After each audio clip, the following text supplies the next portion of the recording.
Welcome to This Day Live, the Sunday talk show, where we discuss all things political, bringing you the top stories locally, nationally, and from around the world. I'm Ruben Abati, and This Day Live begins now.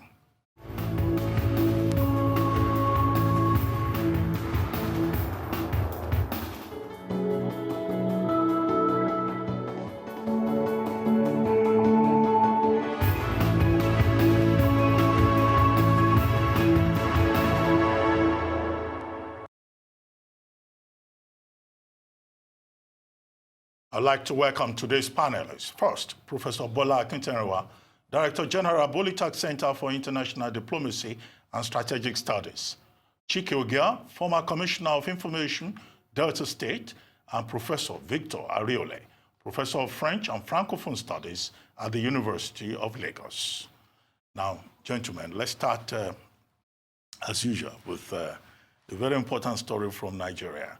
And this has to do with the Department of State Services, which has now released Omoyele Sowore, convener of Revolutionary Movement, as well as Colonel Sowore Dasuki, retired, a former national security advisor.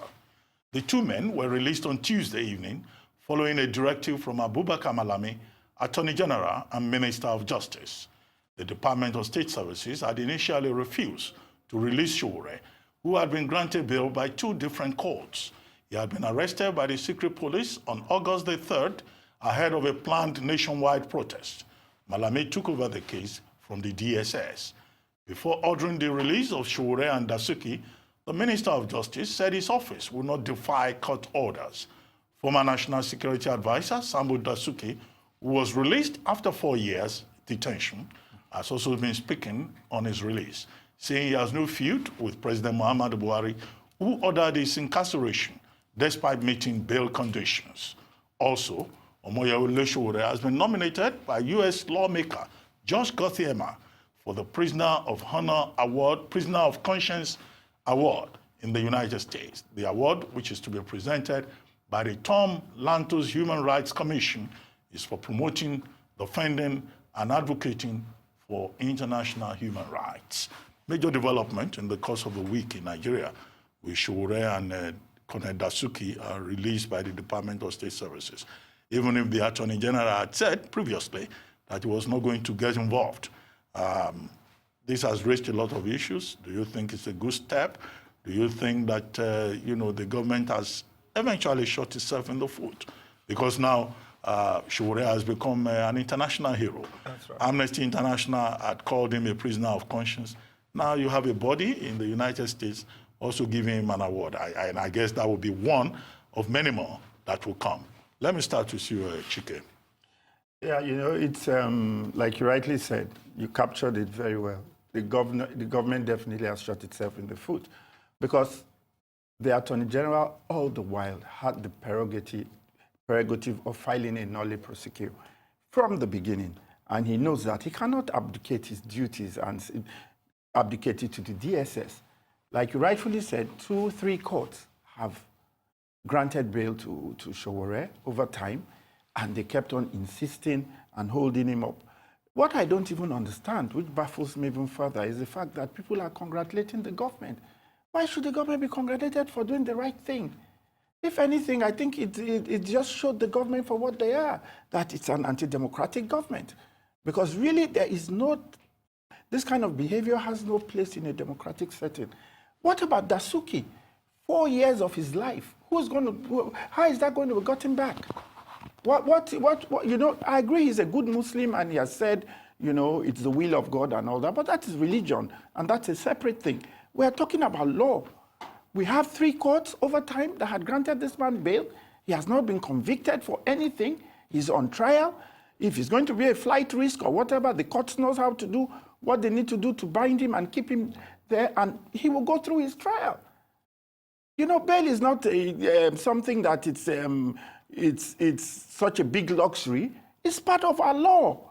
And once an offense is bailable, a defendant or an accused person is entitled to bail, once the court so speaks. So we must get this notion right in our democracy, that it is the law courts, it is the judiciary, one arm of the 3 arms of government, that determines outcomes of cases in court. And once a pronouncement has been made by a court of competent jurisdiction, nobody, no matter highly placed in the executive has a right to not obey that order. Well, Professor Ariole, let me ask you. Some people have said, look, this amounts to a certain kind of vote farce coming from a government that says national interest is superior to the rule of law. And now you have the Attorney General of the Federation saying that his office respects the integrity of the judiciary and that the step that has been taken is consistent with the rule of law. Should government choose when it will respect the rule of law, or should the rule of law be respected on a consistent and transparent basis? Well, as you said, vote face in the sense that it has been a government, even when we claim it's a democratic dispensation, seems to be undemocratic and military-based in approach. And that's why you could easily mention vote face. Otherwise, in civilian rule, in democratic rule of law is basic.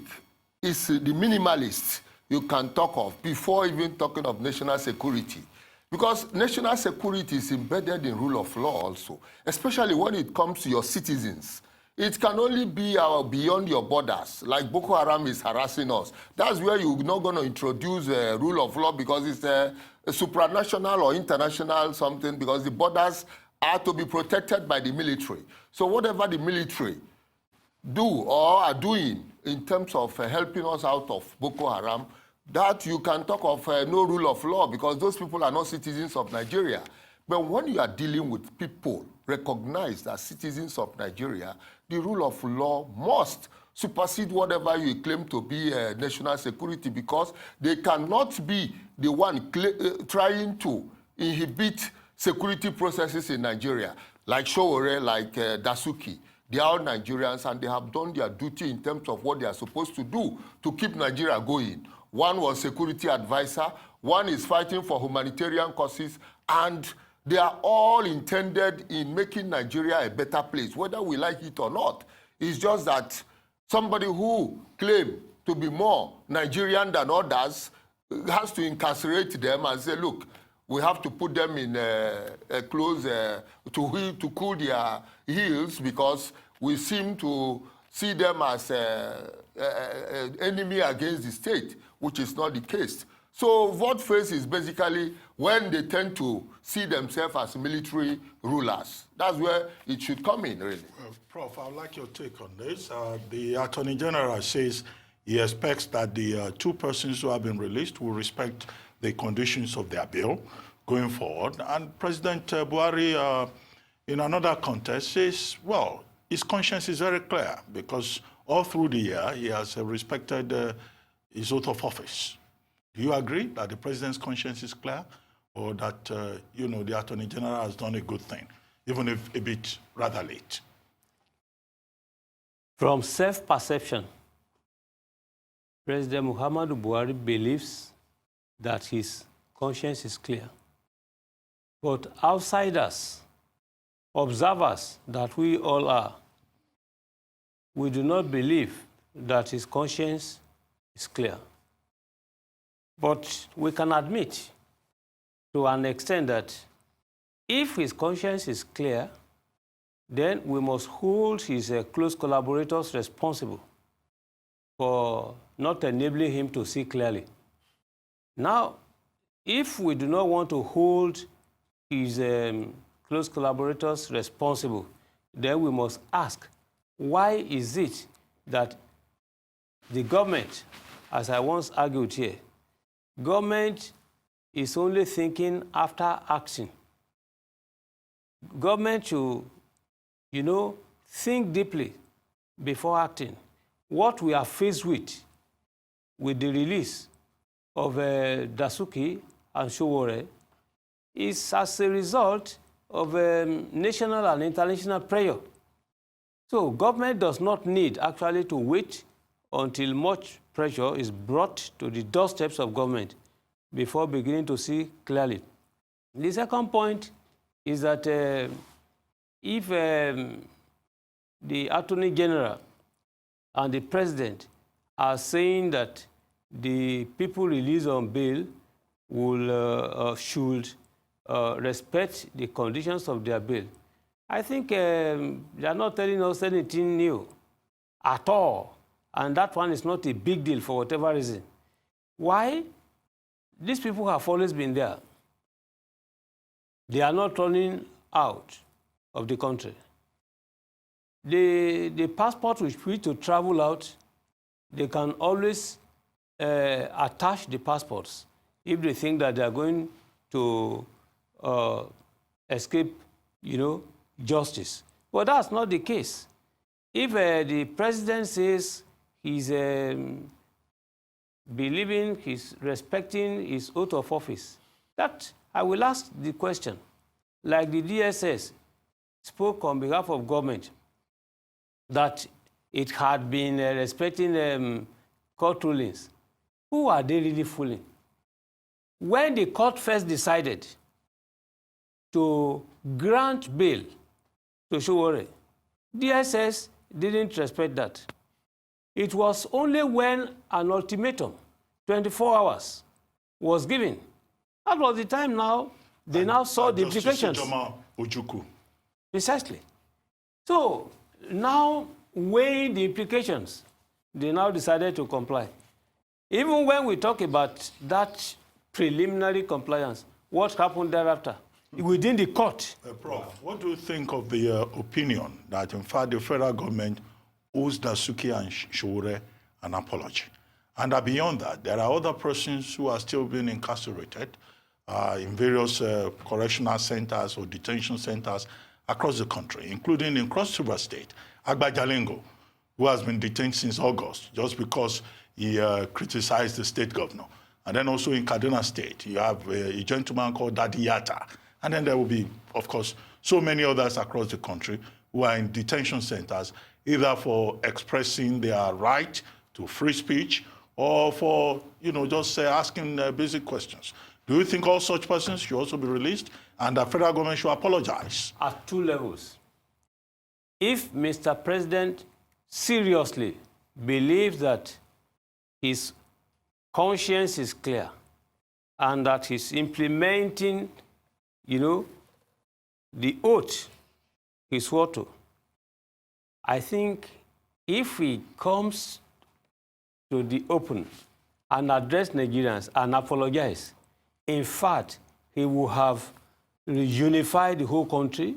He will have lessened the tension in the country more than 50–60%. In fact, the perception of a PMB will change drastically. But for now, if he thinks that his conscience is clear, and then you incarcerated someone for more than 4 years without any prosecution, without any charge, now you embarrassed Sowore. I think that in this case, Mr. President owes them, not just the people of Nigeria, he owes them apology. Okay, on that note, Prof, we'll have to take a short break right now on Thisdaylive, the Sunday talk show. When we return, the conversation will continue. Stay tuned.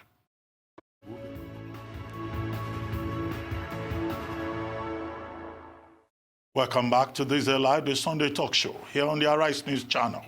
Still with me in the studio, Professor Bola Akintoye, Director General, BUHARI Center for International Diplomacy and Strategic Studies, Chike Ogea, former Commissioner of Information, Delta State, and Professor Victor Ariole, Professor of French and Francophone Studies at the University of Lagos. Now let's take another story, also of interest from Nigeria. Nigerian President Muhammadu Buhari on Tuesday sympathized and assured his predecessor in office, Dr. Goodluck Jonathan, of his safety in the wake of an attack on a security post near the home of the former president. Gunmen, whose identities are yet to be ascertained, had in the early hours killed a soldier and injured another in a failed attack on the security post at the home of the former president in Otuoke, Ogbia local government area of Bayelsa State. However, Senior Special Assistant to the President on Media and Publicity, Malam Garba Shehu, in a statement, said Buhari has expressed sadness over the tragic and unfortunate attack. He also said the president has commended the soldiers on guard for bravely repelling the attack and condoled with the bereaved family, officers, and men of the Nigerian army over the loss of one of the guards. Well, looks like nobody is safe. You know, former presidents, you know, rich men, privileged men, and plebeians alike are all, you know, targets of the bane of insecurity that we have in Nigeria. Now we have the case of President Jonathan's home being attacked. Luckily, he was not in the building at the time. And before now, President BUHARI himself, a few years ago, was also the victim of an attack. Professor Ariole, what do you make of this? Well, generally, you see, people will see failure of intelligence in all this. We are in an era where it's not basically physical show of combatant or whatever. People are proactive in noticing when there is going to be a security breach.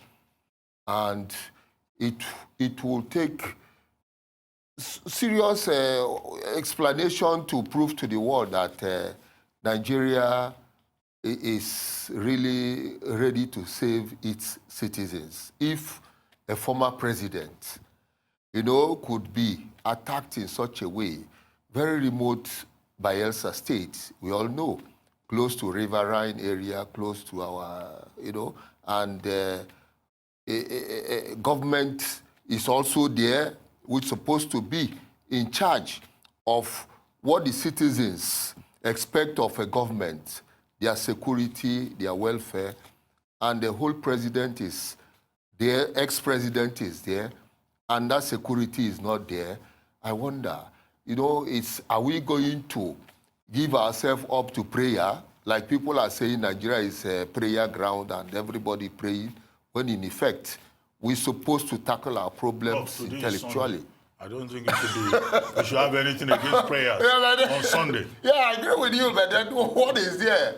Things that we're supposed to do for ourselves, why do we have to be looking for prayer from the Almighty God that is not completely interested in such existential issues? Those things are very existential and could be managed by correct human beings if we really expect ourselves to be noted as correct human beings.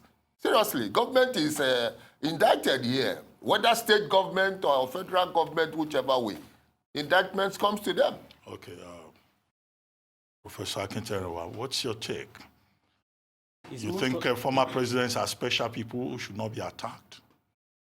It's most unfortunate that we talk about people who are important in the society, but the soldiers, the policemen that are always killed, we hardly talk much about them.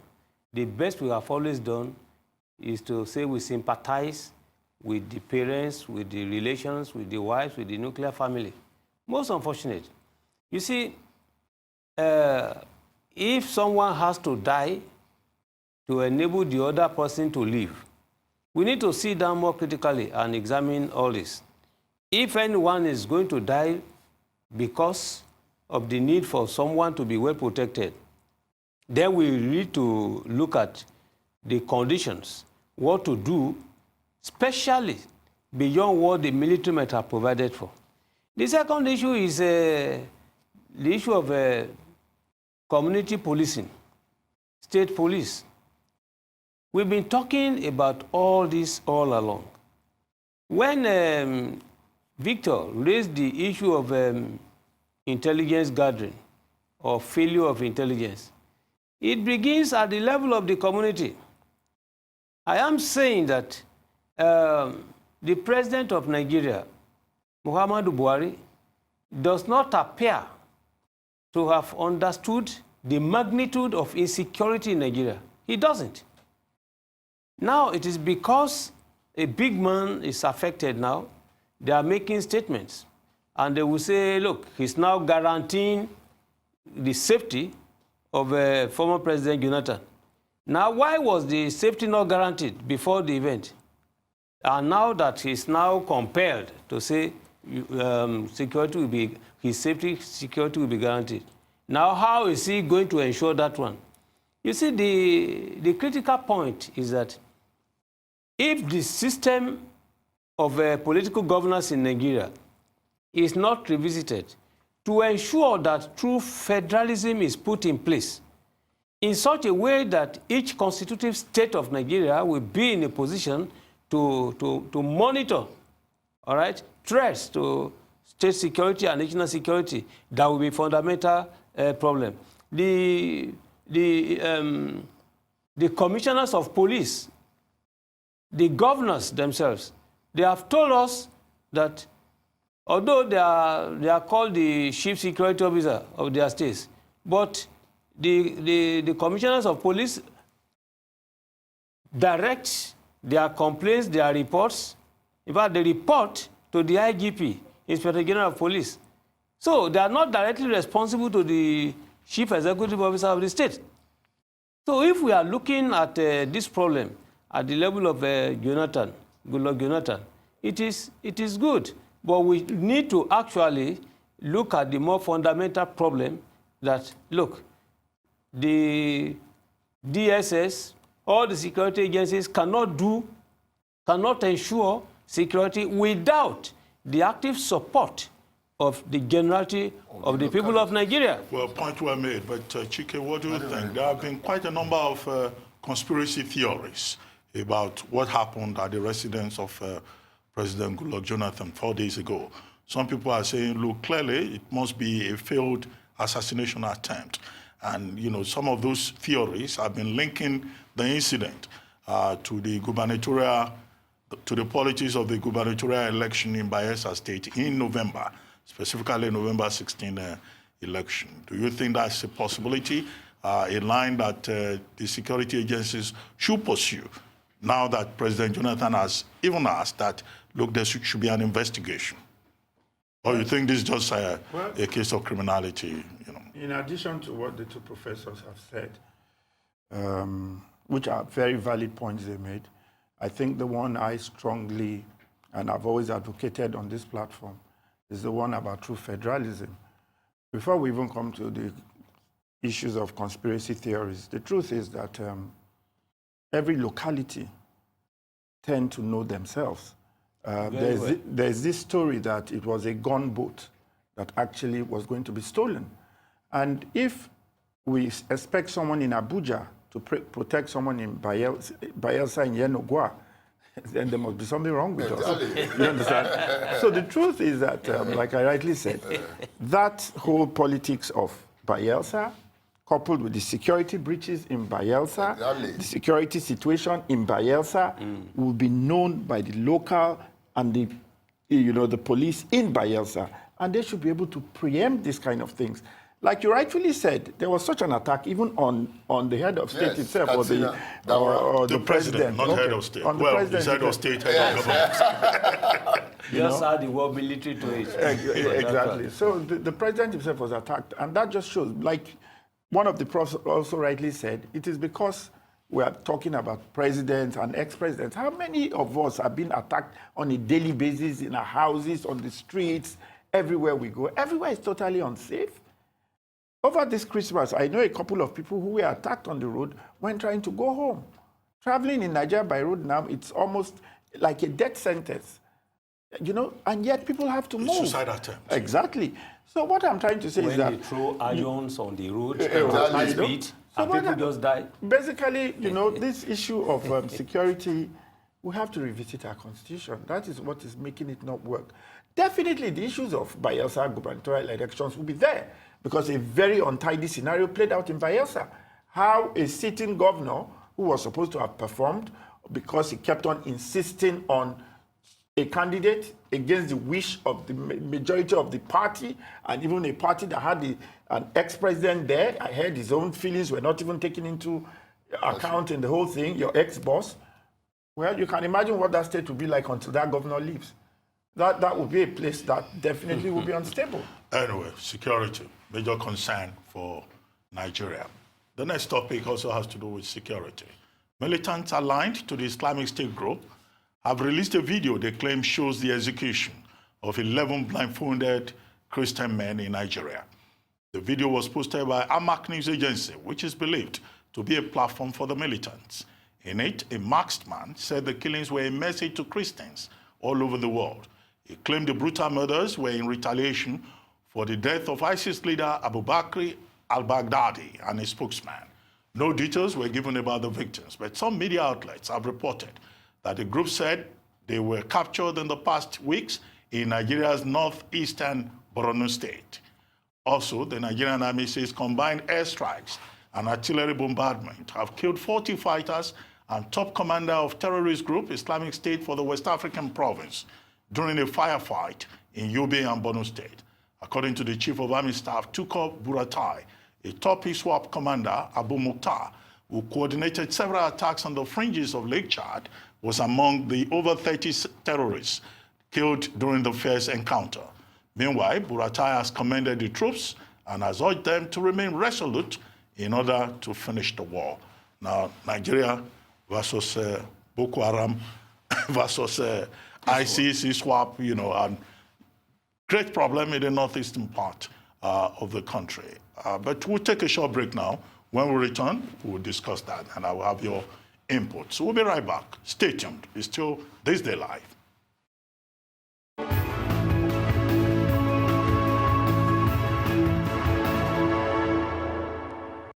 Welcome back to Thisdaylive, the Sunday talk show here on the Arise News Channel. Still with me in the studio, I have Professor Bola Akintoye, Director General, Bolitag Center for International Diplomacy and Strategic Studies; Chike Ogea, former Commissioner of Information, Delta State; and Professor Victor Ariole, Professor of French and Francophone Studies, University of Lagos.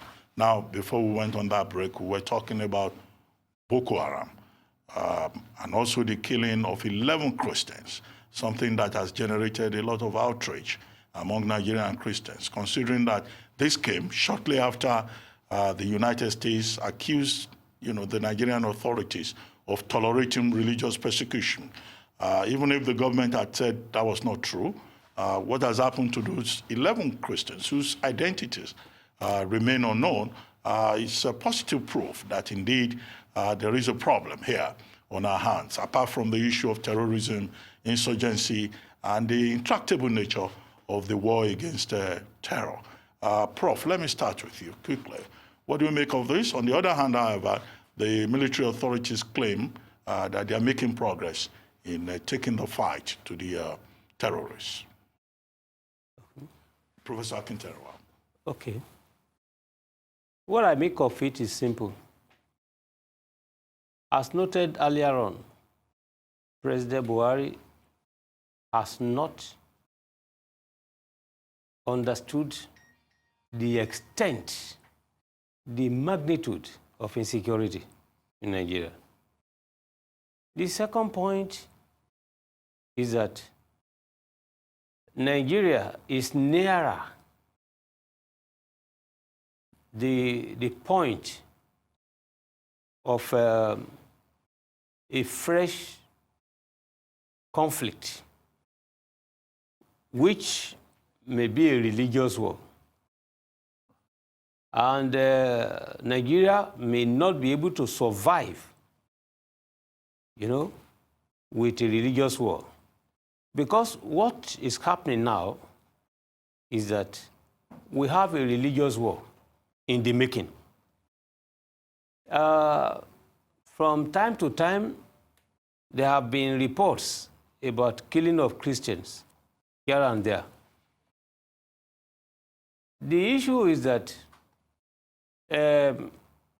with the killings and with the warning being given to Christians the world over, that is, quote and unquote, a kind invitation to Christians to prepare for a legitimate self-defense. In which case, as I've always tried to argue, you have wars that you prepare for, but there are also wars that are imposed on you. Now, the killers of Christians are imposing a war to be prepared for now. This is the issue. There was, we are talking about the Boko Haramis. Now, the statement made by the government of Nigeria, the spokesperson for the security agencies, that they have neutralized the Boko Haram, all those things.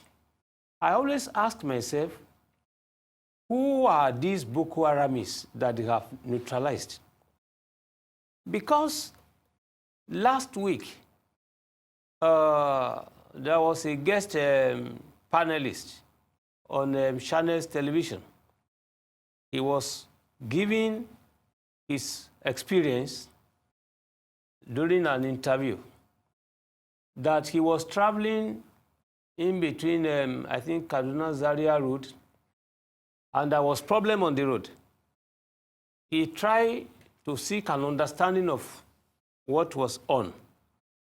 When he got there, he spoke English to the people. They didn't understand. He spoke Hausa. They didn't understand. They now told him French. Oh, you speak French? Yes. He now spoke French to them. Where are you from? They are from Mali. They are from Niger. They are from Mauritania. Now, these are herdsmen who are not really Nigerians. The issue now, the guest panelist was trying to make the point that why should government want to provide land for people coming from Mauritania, Niger, those who are foreigners? But this story is related to the situation of insecurity. The point is being made that those who are really responsible for insecurity in Nigeria actually are not Nigerians. They are not Eastern Nigerians. They are outsiders. They are foreigners. Well, So, Prof, before I bring in Chike, I hope you are aware that from January 2020, the federal government has also adopted a visa-free policy that all these other Africans you are talking about can access Nigeria if they so wish and get their borders at the point of entry. I cannot So but maybe always, it will also apply to the cattle headers. Yes, I cannot but always thank you for your sagacious mind to it. I raised the issue. People will argue that from January 1, 2020, this visa, grant of visa at the point of entry, I kicked against it to say, look, the environmental conditioning of Nigeria and Africa as a whole is not conducive to this type of thing. Anyway, So, Chike, let me bring you into the conversation. And clearly what we have seen with the killing of 11 Christians by the Islamic State shows the seriousness of the international dimension to the crisis of terrorism that we have, and clearly shows the connection between Boko Haram and ISIS. No, we've always known that, Doctor. We've always known that. We've always known that we are dealing with a monster of monumental and international proportions. It is unfortunate that it is at the Yuletide period, the time Christians are, supposed to be in festivity about our Lord Jesus Christ, that this kind of heinous act is being perpetuated against them. But that's not to say that we haven't been seeing Christians and Muslims being slaughtered by these people. These people, as far as I'm concerned, are not human beings. And yeah, they might have done that to prove a particular point at this time, but they really don't care who they slaughter. They just slaughter human beings. And like Prof said, it just shows how delicate the security situation in Nigeria really is. And that's why I have thought as well, and I believe that it's not time yet for this visa on arrival policy at all. For the simple reason that in the face of this kind of monumental security challenges we are facing, then you now want all kinds of people to access the country, and you say they'll get their visa on arrival. Yeah. Are we not trying to dig our own graves, if you asked me? But, this is against the backdrop, don't forget, of this Fulanization and Islamization things. A lot of Christians and Southerners are, really, people from the South are really worried about. So I thought putting all these things in place, the government owes the country, to douse these kind of tensions, to make people's minds. You know, Nigeria is a country of conspiracy theories all over the place. And like you said, I can imagine what, you know, a broadcast by the president, just addressing these little things, how it would drop the temperature and allay the fears of the citizens. Because it's like we're all on edge in Nigeria right now. Nobody understands what's coming next. Nobody seems to trust the other person. Everybody, well, you see, know. why you and Prof, you know, are saying this is an illustration of the crisis faced by Christians in Nigeria, and that religious persecution in Nigeria is real. There are some persons, you know, who say there's no religious persecution in Nigeria and that Christians are not being targeted. You recall that, you know, recent altercation between the Christian Association of Nigeria and the Jamaatul Nasri Islam, the JNI, over the statement by the Department of State of the United States that there is religious persecution in Nigeria. But Prof, what do you think? You see, we have a Nigeria that believes in a constitution. That's what I think. Although both the presidency and the Chief Justice of the Federation are putting us in a divided situation now of either Sharia or constitution, which I feel they should douse. Because Nigeria is operated under a constitution that must be respected. I hear and I see reports from the military corner, the army people saying, we are going to kill them in the name of Jesus Christ, which is already a wrong signal, that even within the army, there is a problem already. It's in the report. And these are things that we should not allow to come in. But then, if the leaders are already saying, we must adopt Sharia, we must adopt this more in our constitution, are they not giving that divide? It's a proactive measure that the US has already taken to let us know that there's going to be problem.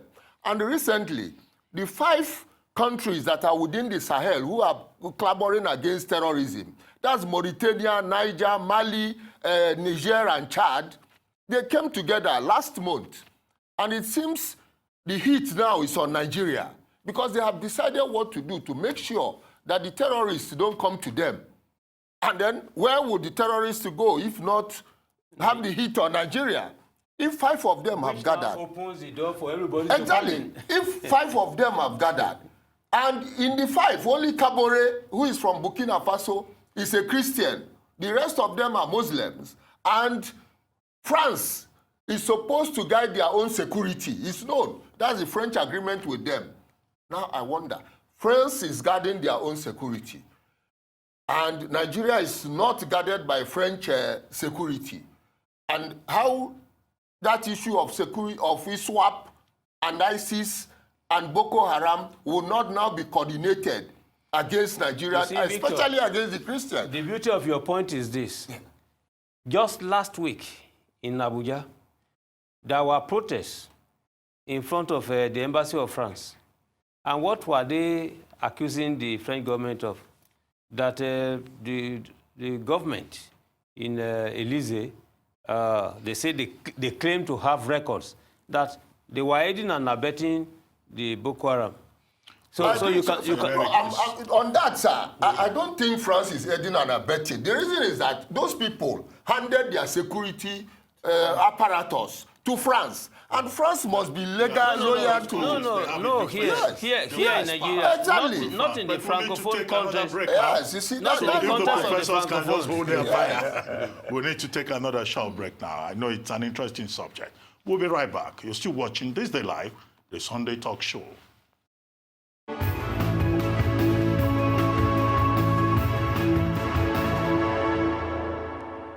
Welcome back to Thisdaylive, the Sunday talk show, here on the Arise News channel.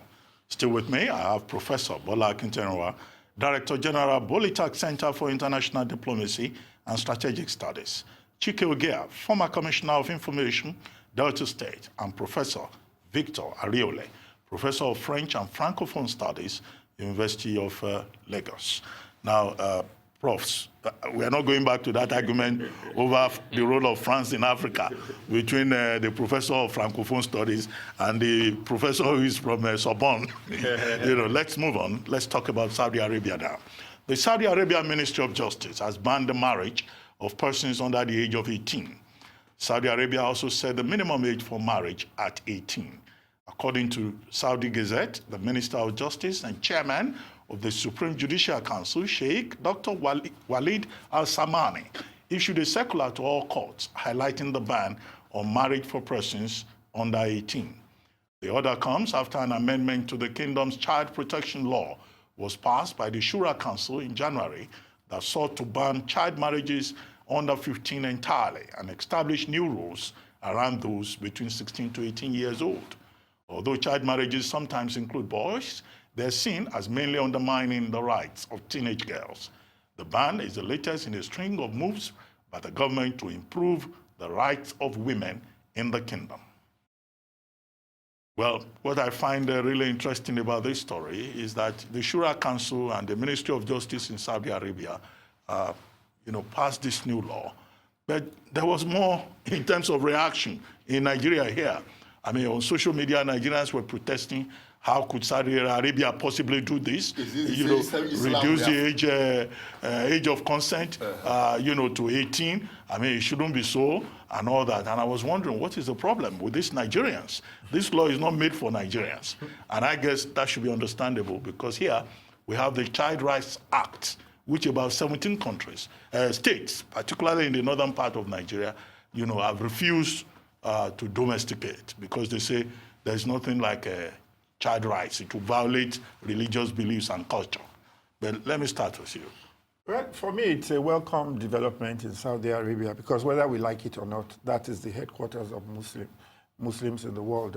That's why everybody goes to Mecca to pay religious homage. The truth is that Nigerian northern states refusing to domesticate their child rights bills. With time, with these kind of issues, I pray that kind of situation starts to change. Because you can't tell me that a girl child who is 15, 13, as they normally believe, is ripe for marriage. Because they tell you that once she's physically okay, I don't know what that means, that, a child can get married. And like I said, these are religious issues, and it is gratifying to note that this kind of reform, because whether you like it or not, it's actually a reform, is coming out of the Kingdom of Saudi Arabia. I say kudos to them.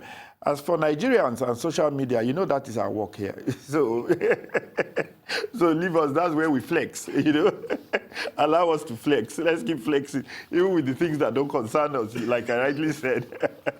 Majority of them are concerned. That's why they are talking about it. But you see, Saudi Arabia has been modernizing. Yes. Now in Saudi Arabia, women are now allowed to drive. Yes. And women, are also not required any longer to seek their spouse's permission, either to get a passport or to travel.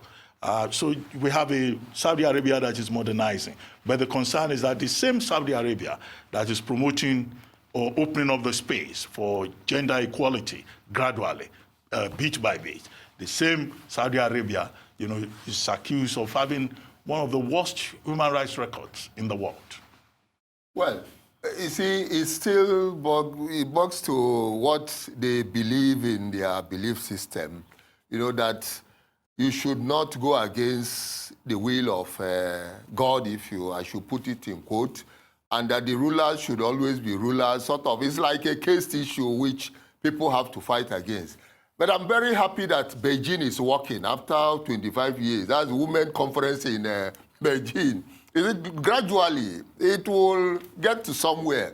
And the only the case I'm worried about is Nigeria that seem not to see it serious. And even if they are not seeing serious, people should look at the VVF issue.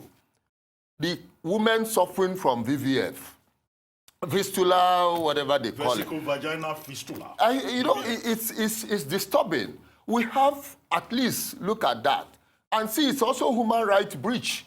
Because when somebody is not in good health and you are forcing more disease on the person, you're also breaching his human right or her human right interest. And so people should campaign against that also. And Saudi Arabia, we know, people are not completely in a hunger situation like we have it in Nigeria, which is almost the capital of poverty, it's not the same thing in Saudi Arabia. At most, people are eating up to some level, picking up to the 3,000 calories expected of every human being every day. And Nigerians are suffering below 1,000 calories a day. So why why should we be worried about... the right to human dignity. Yes, right to human dignity. Either the girl child or any human being at all. Exactly. It's a universal It's and universal, basic right. and it must be But obeyed. Prof, let me save you for the next topic, also from Saudi Arabia, quickly. And we may end on that note. 5 people have been sentenced to death by Saudi Arabia for the killing of Saudi journalist Jamal Khashoggi. That's according to the country's public prosecutor. The prosecutor said Saud al-Khatani, a former high-profile Saudi royal advisor, was investigated but not charged and then released.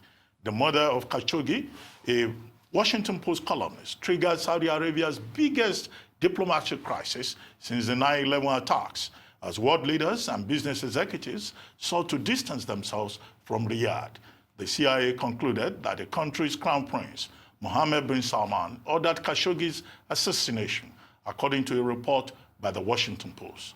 The crown prince denies involvement, but told US TV last month that he took full responsibility as a leader in Saudi Arabia. The prosecutor said 3 more people in the case have been sentenced to jail terms totaling 24 years. I think on the surface of it, you may say this is a good development. But the UN Special Prosecutor for Extrajudicial Killings and the human rights expert Agnes Callamard insists that there was no due process and that justice has not been done. Some human rights groups have condemned the death penalty, and they say the death penalty for those 5 persons is an attempt to cover up so that we will never know the truth about Jamal Khashoggi. But Prof, what do you think? I will tell you what I've been telling you, that in this case, you cannot be more correct. I do not believe in the guilt of the people charged and sentenced to death. The report, the position of the United Nations on this matter, I subscribe to their position.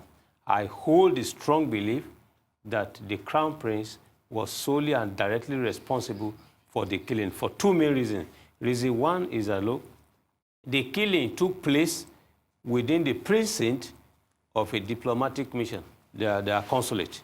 So, full responsibility. If the Crown Prince is now saying as the leader, he's assuming full responsibility, I think it's a pretext to just cover up, to say, look, I'm not involved, but I will assume responsibility for that. It doesn't matter. It is most unfortunate for a living person to enter live, physically, enter a consulate belonging to the government of Saudi Arabia, now wouldn't come out live. And now somebody will now come back to be giving unnecessary excuse. Turkey, the government, at least, had made a revelation of what transpired on video, something is there. So all these people now being sentenced to 24 years death sentence, as you have rightly pointed out, is just a cover-up. So in this case, I think the Crown Prince will leave him to God, for God to judge. Well, thank you, Prof. On that note, we'll have to call it a day on Thisdaylive. You've been watching Thisdaylive, the Sunday talk show, here on Arise News. I'm Ruben Abati. From our entire team here in Lagos, it's bye for now, and thank you very much for watching. See you next week.